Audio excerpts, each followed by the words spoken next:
I'm the Recovery Ronin, and this video is going to be exploring what the wall is. So, my book and my voice are kind of about four things: what happened, how we got so sick, the loss of grounding, spiritual core raising, analytical mind first, belief in materialism, right? Extreme adverse childhood experiences without a rich culture of traditions and rituals to help us process.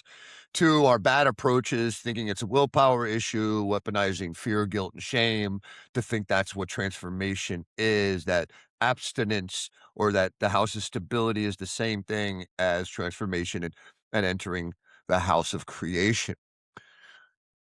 Four would be my modality, what I've seen work combining, right, all the teachings of the mystics and the modern science to simplify it into what I call fourth wall awakening and the practice of peace, perception, effort, attitude, concentration, energy. Then there's the wall, what I call the fourth wall. The reason why I call my modality fourth wall awakening. I prayed and meditated a lot on this question.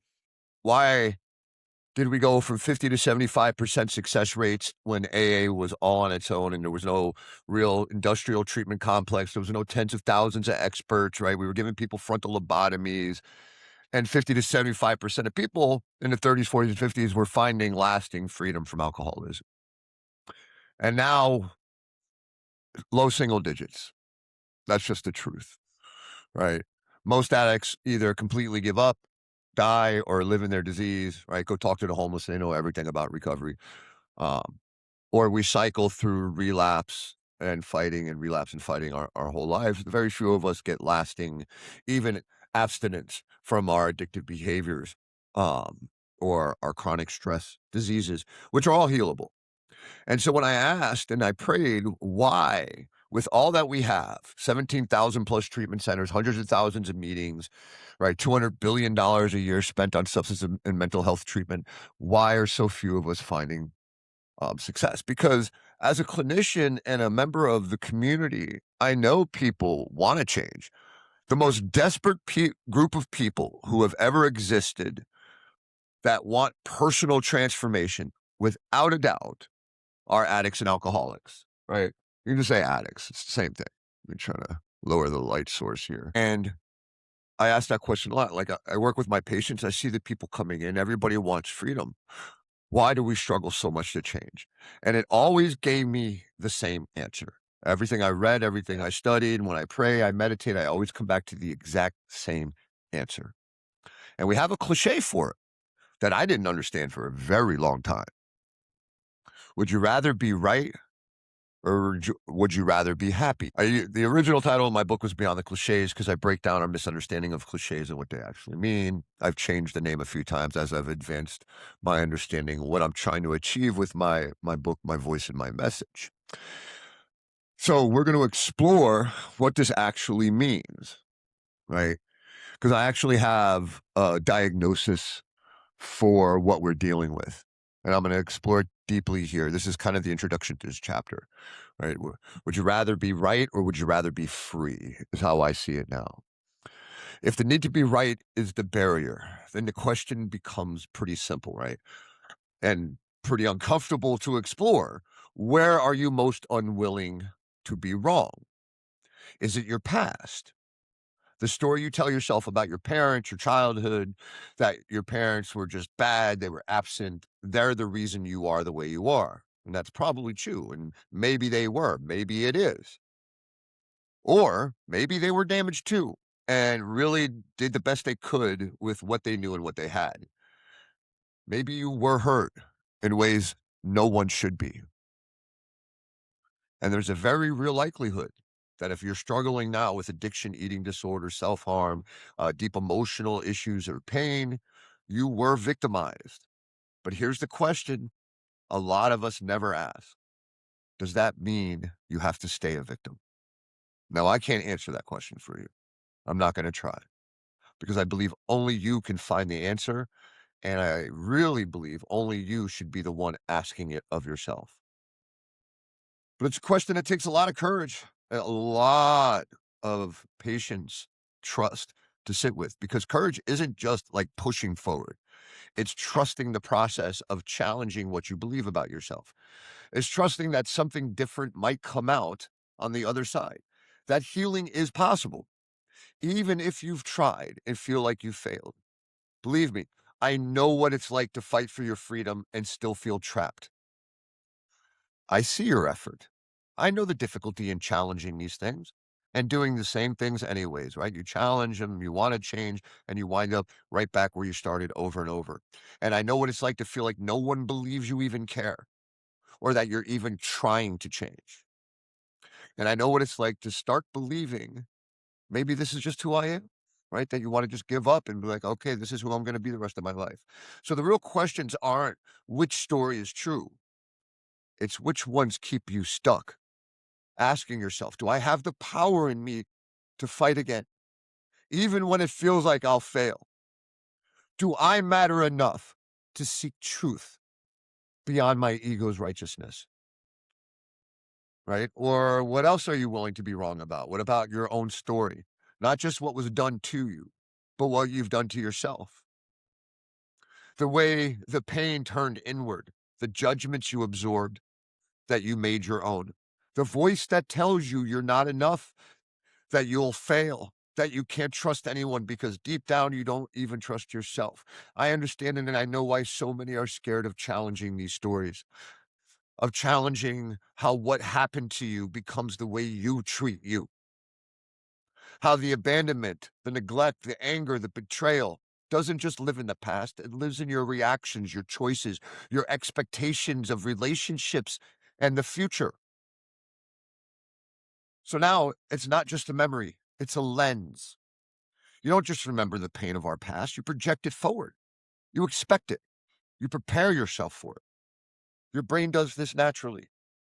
You can't see beyond it most of the times. You question every relationship, every opportunity that's presented to you, every moment that you feel okay. You're wondering when is it going to end? Because the same judgment you place on yourself gets placed on the world and everybody around you.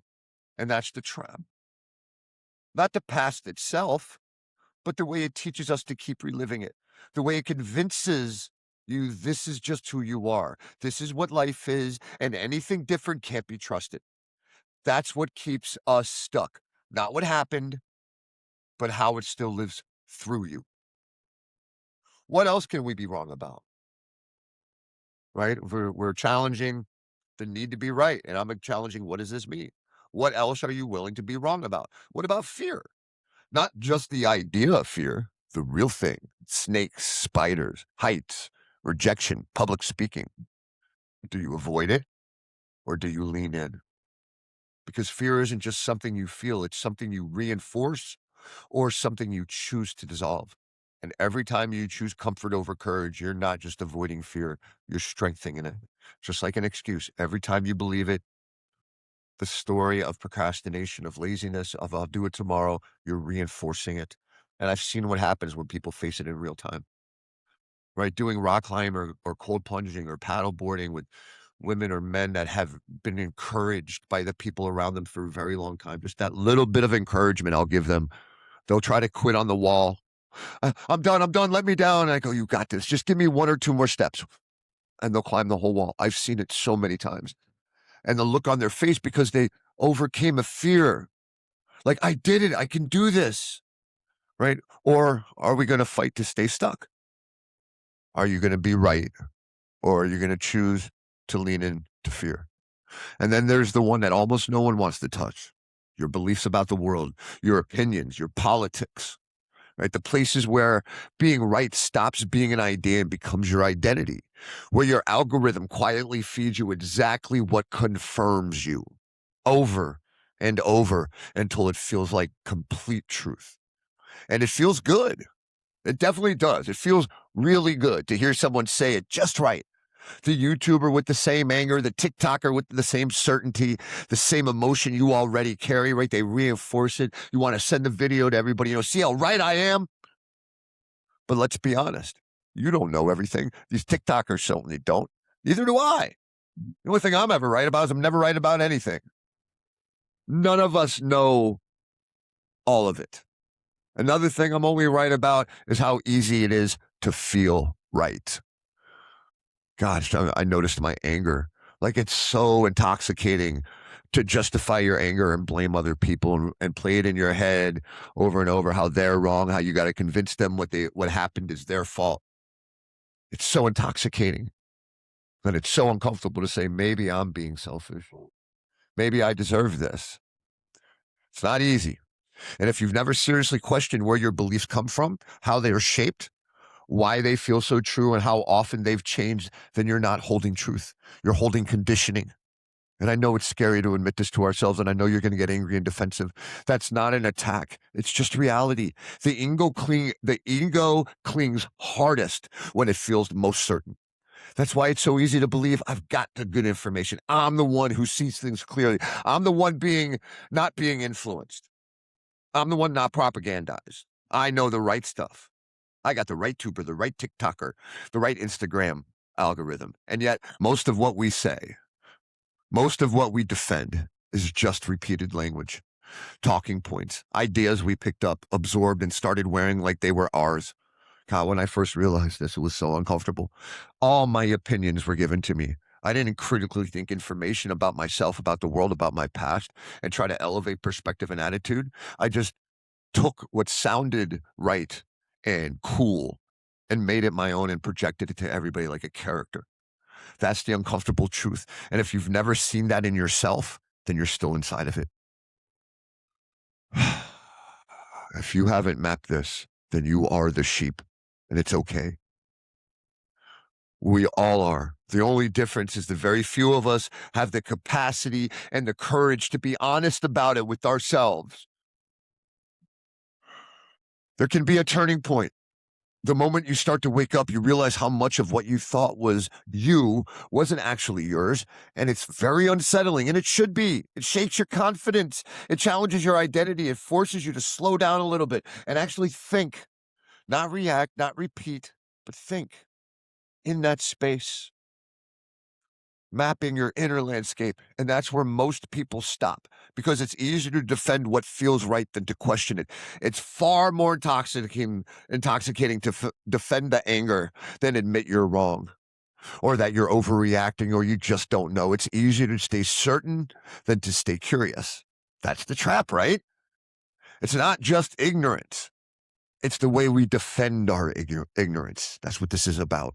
What I've been calling this pattern, this modern ego state, it isn't just about having beliefs. It's about being owned by them. It's about mistaking self-righteousness for truth and then building your identity around protecting it. And that's why real conversations are so rare. Not because people don't care, but because people are protecting something. That moment an idea challenges the identity, the walls go up. It's no longer exploration, it's defense. That's not authenticity, that's attachment. And until someone is willing to step outside of that, to question not just what they believe, but why they need to believe it, they're not thinking freely. They're just participating in a system that tells them who they are. God, it's so widespread. And here's where you start to be honest. Look at your life. Not what you say you believe. Everybody tells me they believe these things that obviously aren't true, but what you actually live, your habits, your health, your relationships, your consistency. Are you aligned? Are you coherent? Or are you telling yourself a story about who you are while living something completely different? Because the truth is simple. What you believe shows up in how you live. Not what you say, not in what you intend, but what you repeatedly do. It's been said for thousands of years across philosophy, modern psychology. What we believe shapes what we create. What you believe is what you achieve. Where attention goes, energy and action flow. This isn't mystical fluff. It's how this system works and what it means to be human. If you want to know what you really believe about yourself, look at your behavior. Look at your patterns. Look at how you respond under pressure. If you want to know what someone else believes, don't listen to their words. Watch. Pay attention to what they do. Just follow somebody for a few days and you'll know everything about what they believe. It becomes obvious. If someone says they love themselves, what would you see? care, boundaries, self-discipline. If someone says they trust God, you would see surrender, peace, steadiness under stress, not worrying about the future, not hyper-fixating on things they can't control. If someone says they value their health, what do you think you would see? Consistency, effort, choices in their diet, in their exercise routine, in the way they spend their free time. It would all reflect in what they do. Belief is not what we declare, it's what we demonstrate. We are incredibly good at lying to ourselves. We can justify almost anything. We don't even need a legitimate justification. Just fuck it. That's what I do. Right now, the working title of my book is How Mr. Fuck It Won, because we stay stuck and call it healing, stay comfortable and call it balance, stay disconnected and call it independence. But if you're constantly overwhelmed, reactive, unhealthy, disconnected, that's not alignment. That is a system running unchecked. This is where I'm really going to fucking piss people off. If you don't practice something, you don't live it or believe in it. Not spirituality, not discipline, not growth. Belief without practice is just an identity you're presenting to the world. And identity unchecked becomes a cage. So the real question is this: are you willing to loosen your grip? Are you willing to be wrong? Are you willing to question the things that feel most true to you? Not because they're wrong, but because they might not be complete. They might need an elevated perspective. You might need to shift an attitude. Are you willing to feel uncomfortable long enough to see clearly, to admit to yourself you don't know about you? Because this is where choice begins, not in the big moments, not when you're craving, not when you're overwhelmed with stress. All of a sudden, a new you is going to show up and make better choices, not in declarations, not in your New Year's resolutions, right here. And your willingness to pause, to sit in the chaos, to map it, to question, to not immediately defend what you feel. That's the doorway. And most people walk right past it because being right feels safer than being free. What I've come to realize, this fucking freaked me out. It still blows my mind, is that this problem isn't that people don't know what to do. It's that we've built a culture that refuses to go deeper than sounding like we know. We repeat phrases all the time, right? Keep it simple, be present, one day at a time, and treat them like answers. These cliches, these platitudes, they were meant to be invitations, not answers. And every time I tried to step into these invitations, every time I asked the only question that really mattered to me, how do I do that? What does that look like when my chest is tight? When my mind is racing, when my body is pulling me back into the same pain, the same hell, the same behaviors I've lived in my whole life. I got shut down. Or you're just overcomplicating it over and over again. As if not knowing meant wisdom. As if saying the words is the same thing as living them. Look, if I knew how to do it, I would have done it fucking decades ago. Telling me to keep it simple when my brain is on fire and I want to put a fucking bullet in my head meant nothing to me. And the more I asked the why, the how, nobody could answer it. And I wasn't just being difficult. I was asking because I was literally drowning. When the urge hit, when the pain came up, when everything in me was screaming to go back to what I knew, language did not save me. It didn't show me how to sit in it, how to breathe through it, how to challenge the thoughts, how to regulate my feeling. Yeah, it did. It gave me an identity. I presented it, right? I said the cliches, I did the things, but without skill.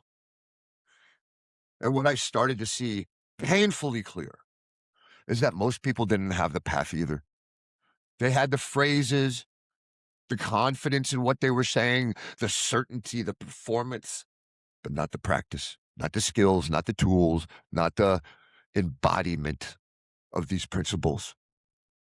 And when you ask a real question, it threatens that identity, not because you're evil or malicious, but because it exposes the gap between what they say and what they can actually do.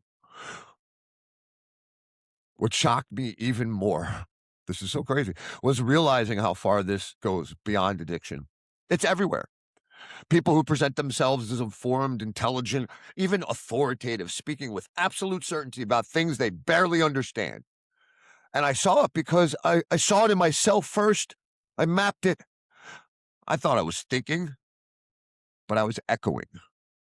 Borrowed opinions, repeated language, defending them with everything I had because I needed to believe they were mine, because I had no identity of my own, which meant I really wanted you to believe it too. I needed that validation. I had none within myself. And when I started actually trying to prove myself wrong, right, when I started to learn to critically think who I was, how I thought what I thought, why I felt what I felt, why I was attached to these stories, I saw how uncomfortable it was for me. Radically uncomfortable. My mind would twist information to protect what I already believed. I wasn't searching for truth. I was defending an identity. I would notice I would read stuff and study it, and I would twist the information to try to make me right. And I was aware of it because I was practicing awareness and metacognition and mindfulness. And I would see the way my ego would try to take the information, and it would get angry when something would show how wrong I was, that my opinion was based on some bad information or a misunderstanding, a misinterpretation. Again, it wasn't because I was malicious. I didn't choose any of this. I built a personality based on what the world wanted, and I had nothing of myself. And it's terrifying when you first see it, when you first rip the mask of defending your ego off. Once you see it in yourself, you can't unsee it in everybody else, right? Their posture shifts, the way their tone tightens, the way conversation disappears and defense takes over. This is so wild. I've explored this with so many colleagues and friends in any context, anything from 12-step ideology to therapeutic tools to politics to financial things. I would have a conversation and they would tell me things. I go, oh, I didn't know that was true. Oh, okay. I thought it was something else. Because I didn't argue with them because I'm not sure what I know is right, especially when it comes to like politics and geopolitics and financial stuff, right? And so I would go look it up. I would take what they said, and I was really interested because I was past the point of just wanting to be right. I was actually now trying to see if I could have critical conversations with the people around me because I'm trying to build that type of intimate rapport, right? Real intimacy where we can listen to each other. And I would go and I would look it up and I'd come back the next day. And this happened so many times with colleagues, with people I respected, people with a bunch of letters after their name. And I'd go, hey, I don't know if I got a different, I'm serious about this. Like, I think we might have different Googles. I think I might be getting lied to by Google because I could not find what you said yesterday. You want to look it up together? Oh, so what? I'm just a lying piece of shit. I'm like, whoa. That's not what I said at all, man. I was saying maybe what you said was wrong. And every single time, no, no, no. Like, what? I remember I was having a conversation with a really brilliant process therapist. I mean, she's kind of full of shit about who she is, but brilliant, great processing therapist. And we were disagreeing on something. I said, you know what? I bet you if I've seen what you've seen, I would believe what you believe. She's like, no, no, no. And I bet if you've seen what, because you knew where I was going, if you've seen what I've seen, if your algorithm gave you the information I've seen, you'd probably agree with me. No, no, no. And this is like a 48-year-old woman, like a really good therapist, acting like and this happens every fucking time. I have like 2 people in my personal life I can have these conversations. All my patients we can do this with. Well, nearly all. Right. And you see these people, the defensiveness take over. They're not curious. They're not exploring. They're just protecting because what's being challenged isn't the idea. Like I wasn't just challenging what they said to them, felt like I was challenging their identity, sometimes their entire right to exist. Right. A perfect example. I remember seeing a trans woman on Piers Morgan. And he was like, I respect trans people. I want them to have all the rights in the world. I want them to I believe in them. I support them in every conceivable way. He goes, I'm just not sure it's fair for trans women to play sports with cis women, right? And biological women. And the trans activist goes, oh, so you want me dead and in a internment camp? I don't have a right to exist. You're like, whoa, that's not what I said at all. Right. And the crazy thing is we can all see it all around our culture. But boy, do we struggle to look at it in the mirror. Right? This isn't curiosity. We protect our insecurities in so many different ways. We blame others for doing so, like how we feel. We blame them for how we react, right? We play the victim. We're all, so many of us think we're oppressed in the freest, most abundant opportunity society that has ever existed, right? That's not confidence, that's armor. Real confidence is earned. And I fucking mean earned by walking into the discomfort of not knowing your fears, your ego's defense mechanisms, your insecurities, by challenging your own thinking, by facing the loneliness and the anxiety of letting go of the version of yourself you've been clinging to. That's the river most people will never step into because they don't know how they'll be on the other side. But that is the work. That is self-actualization. That is awakening. If you never go through the pain and discomfort of swimming through the river of change, you can never get out on the shores of creation. You'll surrender your whole life to the house of stability at best and constantly go back and forth with stability and chaos. Even Buddha said this. And it's so much worse today than it was back then, for a myriad of reasons that are, different conversation, but we all know it.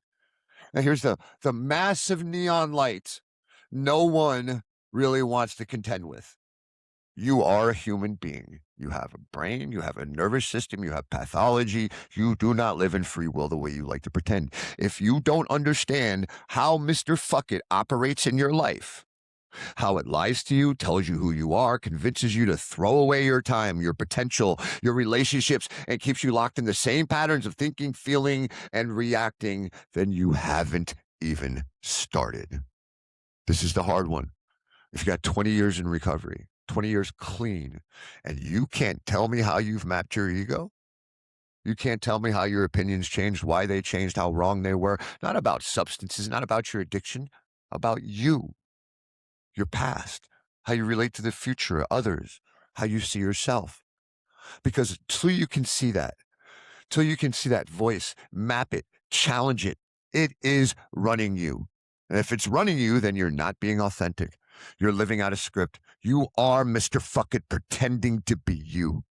And that's the foundation of what I call ideological personality disorder. The modern ego built on the belief that I'm never enough, it's never enough, combined with a world that constantly soothes the pain with distraction and instant reward. So instead of doing the work to grow, instead of life forcing us to do this, we build an identity that protects us from having to. We defend it, we justify it, and then we reward it while calling it confidence, calling it happiness, calling it growth. This is the craziest part, is how easy it is to stay stuck and feel justified doing it. It's not even a fight anymore. It's rewarded all over the place. You get quick hits of comfort, distraction, validation, and you start calling that happiness because you've never experienced anything deeper. Right? I didn't know this. I didn't know what I didn't know. I know I wanted peace and happiness, but I didn't know what it was. Happiness comes from one thing: effort towards meaningful goals. So if you procrastinate all the time, if you make excuses, if you burn down opportunities, you can't find happiness in that. I don't care how much abundance of money and food and access to shit you got, how much validation you're getting. If you are not being authentic with the nobility in your heart, the values and the goals that live within you, there is no happiness. And the voice just starts saying, this is fine. This is what I love. This is what makes me happy. This is who I am. And it wraps your habits in a story that feels right, but it's not freedom. It's dependency dressed up as an identity. And I've seen this hit hardest in the one place that's supposed to go deeper than all of it: my beloved recovery community, a space built on spiritual principles, on mapping the ego, on challenging your perceptions, excuses, and behavior, turned into permission to stay the same, just without the substance. At least I'm not using. Like the absence of one behavior is the same thing as transformation. Like time makes you an authority. Like repeating phrases replaces doing the work. And when you ask how, right? They say all these things. Everybody I know with long-term recovery will say all of these things, right? "Oh, it works for me. It's 100% successful. It's a God in my understanding. It's all about God." And when I ask them the most basic shit, they can't answer it. They just deflect. All I got was deflection, just protection of their ego that would rather sound right than be real. And I know this is gonna, if this pisses you off, then it's probably true. Anybody that's walking the path in the river of change in the house of creation will agree with everything I'm saying because they found this out about themselves. This is every human being. Welcome to being a human being. You have a fucking ego. If you don't know it, if you haven't mapped your shadow, mapped your ego, built a relationship with it, named it, surrendered it, transformed it, elevated the perspective, elevated the attitude, changed your limiting beliefs, the false narratives of your mind, and the sensational reactions and feelings in your body and nervous system, then you're still trapped within it. That's what makes this so dangerous. It's not ignorance. It's the comfortable nature of defended ignorance. In this new world we have where we don't have to grow, life doesn't force us to show up anymore. We're not going to die of starvation. We're not going to freeze to death. We can just stay lying, lazy assholes to ourselves and throw our entire fucking lives away because we're too scared to admit we're full of shit.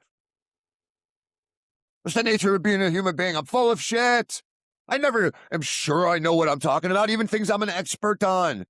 I'll spend the rest of my life learning. What does that tell you? That 6 months from now, I'm going to look back at my ignorance from this moment, and I'm okay with it.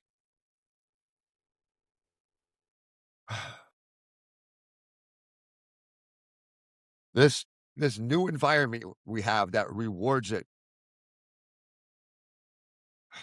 and tells people they've arrived while they're still being completely run by the same patterns. They have the same impulses, they make the same excuses, same justifications, and the moment you try to explore it honestly, it gets labeled as overcomplicating it, as unnecessary. They treat it like a threat. Every time I try to have a meaningful conversation, every time, for 24 years, not with my patients or people that respect my opinion. There we could do all kinds of explorations and seek what keep it simple means. Like, what is the truth? How does it work? What does it look like? What's the process? What's the hurdles? What's the outcome that we want, right? What is the true skills? And anytime, it's always, you're just being difficult. You're just being closed. Like, they literally think, the vast majority of people I know that already have created a new ego in the house of stability. When you try to have meaningful conversations, they will always label it as overcomplicating it, arrogance, self-righteousness, and all I'm doing is trying to explore truth. I'm not telling you what truth is. I'm exploring my understanding of it at this moment. And they treat it like a defense, the mechanism, not because what I'm saying is wrong. Maybe it is, but that's not what they care about. It's because it exposes the truth that most people haven't even taken the first real step. Not towards sobriety. Everybody I know long-term recovery has sobriety, clean time. They haven't taken that step out of stability towards awakening, towards actually seeing the ego for what it is and choosing something different, learning what choice is in that beautiful space between our subconscious and our reactions where awareness exists. Because this real question I'm trying to get out isn't, would you rather be right or would you rather be happy? It's deeper than that. Would you rather be free or would you rather protect the version of yourself that feels right because you're scared? And I get it. It is terrifying. One leads you to surrender, humility, and real change. The other leads to self-righteous justification and a life that feels convincing, but never transformative. And until someone is willing to sit in that discomfort, to question everything they think they know about themselves, the world, how they react, relationships, their past, the future, they're not free. They're just more comfortable in the same fucking cage, calling it growth, fighting with everything they have to stay the exact same person. Up, down, up, down, up, down, fight their ass off to get ahead because they haven't changed their perception. They just feel the weight, fear of success, fear of failure, fear of what other people think, and they go back over and over and over. Again, it's easy to tell, right? There's a couple ways. How high is your self-care? How high is your service? How high and equal are those two things? Also, are you consistently changing your good behaviors for the better? Are you consistently lessening bad behaviors? That's a really simple metric. The amount of adults I've met in my lifetime that have consistency, consistently, not black and white, not a straight line, consistently putting effort into better, more healthy goals, like what they consume, drink, food, information, how they spend their time, exercise routines, right? Accountability to breath or vitamins or relationships, and lessening bad habits. Like it's not that complicated to really explore if somebody is on this path. This is the hurdle. This is the wall that everybody faces. My job is to point out how the bad approach, its damage, thinking fear, guilt, shame, and that sobriety is the goal and the damage it causes, what caused us to get here, what healing looks like for anybody that's on the path. I can help you learn through my fourth wall awakening. But the big one, besides how we treat relapse, is this helping people understand their wall. It is the defensive nature of the modern ego because we don't have to challenge it. Addiction forces us to challenge, right? That's that gift of willingness, that first step from the house of chaos into the house of stability. And you do that. That's what it can do for you, right? But your addiction was so consequential, it forced you. Now, in the house of stability, there's nothing in our life that's so consequential that it forces us to map the other parts of our ego. We only map the one thing that's the most destructive objectively, right? It's destroying our relationships in real time, our health, our finances, causing us to be homeless, whatever your addiction was doing, whatever your eating disorder, whatever. But everything else, I watched my brother, best man I ever knew, best father I ever knew, drink himself to death with Coca-Cola. If I knew now, if I knew then what I knew now, and it wasn't that he didn't love his family, he loved his family and his kids more than anything. Said he didn't love himself. He didn't think he was worthy of health, because he never sat and mapped his fears, his abandonment issues from his father, our mother. That's the truth. Most people will never learn the difference between a bear chasing them in real life and a bear chasing them in their head. Most people will die never having learned the difference between the stories they believe and the truth of who they are. I am the Recovery Ronin. Thank you for your time.